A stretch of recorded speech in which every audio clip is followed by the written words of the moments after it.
A flywheel rotating at a speed of 600 rpm about its axis is brought to rest by applying a constant torque for the 10 seconds. Find the angular velocity 5 seconds after the application of the torque. सुन आप, torque क्या होता है? Torque एक ऐसी physical quantity होती है जो किसी की एंगुलर वेलोसिटी बढ़ा भी सकती है, घटा भी सकती है। यार एक बात बताओ, जो फोर्स होता है, फोर्स का क्या होता है? काम होता है लीनियर वेलोसिटी को बढ़ाना या घटाना। जो लीनियर वेलोसिटी होती है, लीनियर वेलोसिटी जो इस टॉपिक से पहले हम पढ़ रहे थे स्ट्रेट लाइन मोशन में, उसमें जो वेलोसिटी थी उस वेलोसिटी को घटाने का काम और बढ़ाने का काम किसका है? फोर्स का। और अभी बताइए एंगुलर वेलोसिटी घटाने बढ़ाने का काम किसका है? टॉर्क का है। बस इतना काम है इसका। इसमें टॉर्क को लेकर कंफ्यूज नहीं होना आपको। टॉर्क मतलब या तो एंगुलर स्पीड को बढ़ाएगा या फिर वो घटाएगा, ठीक है ना। अच्छा एक बात बताइए आप, इसकी स्पीड कितनी है शुरू में? पहले एंगुलर स्पीड कितनी थी उसकी? ओमेगा इनिशियल कितनी थी बताइए? 600 आरपीएम। मतलब क्या है यहाँ पे? 600 इंटू में 2 पाई डिवाइडेड बाई में 60। कितना आंसर आएगा इसका? ये बन जाएगा 20 पाई रेडियन पर सेकंड, ठीक है।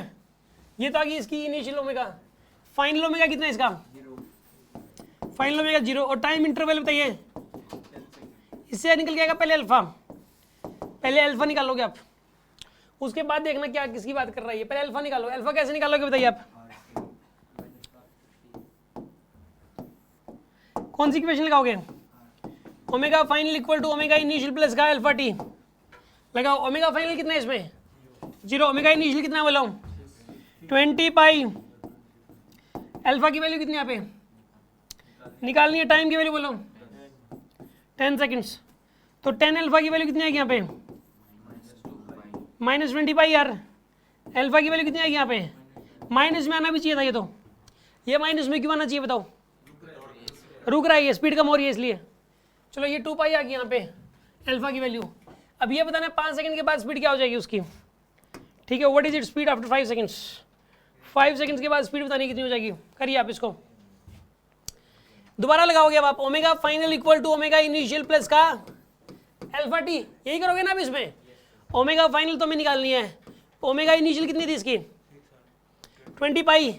याद रखिए इसमें जब भी इक्वेशन में पुट करोगे ओमेगा तो वो रेडियन पर सेकंड में ही पुट करना है। प्लस का अल्फा, अल्फा कितना है इसमें? माइनस का 2 पाई ना इंटू टी। क्या कह रहे हो यहाँ पे? पाई है क्या यहाँ पे? पाई है। तो ओमेगा फाइनल की वैल्यू कितनी आएगी बताइए यहाँ पे? ओमेगा फाइनल की वैल्यू 20 पाई माइनस का 2 पाई टी। और टाइम की वैल्यू क्या पुट करोगे अब यहाँ पे? 5 सेकंड्स पुट करो। तो 20 पाई माइनस में ये 5 पुट करोगे 10 पाई। तो आंसर कितना आएगा यहाँ पे? 10 पाई। यहाँ पे ओमेगा है ये, तो यूनिट क्या आएगी यहाँ पे? रेडियन पर सेकंड आएगी। समझ में आ गया आपको? 10 पाई रेडियन पर सेकंड है ही नहीं तो कोई बात नहीं, कोई बात नहीं। एप्रोक्स कुछ नहीं, आरपीएम में कन्वर्ट करो अब इसको। आरपीएम में तो दे रखा है, आरपीएम में कन्वर्ट कैसे करोगे बताइए इसको? रेडियन 10 पाई रेडियन पर सेकंड है, देखो आरपीएम में कैसे कन्वर्ट करोगे इसको?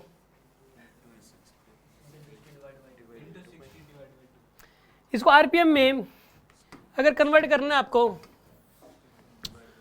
तो एक काम करो आप, रेडियन पर सेकंड इतने रेडियंस हैं तो डिवाइड बाय 2 पाई करोगे तो रोटेशन आ जाएगा। 10 पाई को किसे डिवाइड करोगे आप? 2 पाई से। और ये 1 सेकंड में रोटेशन आएंगे तो 60 से मल्टीप्लाई कर दो आप, 60 सेकंडों में आ जाएंगे। तो कितना आंसर आएगा? ये पाई से पाई गया 30 आ गया, ये 300 आरपीएम आएगा आंसर। तो 300 आरपीएम ये आंसर है। समझ में आ गया आपको? कोई डाउट है किसी के मन में?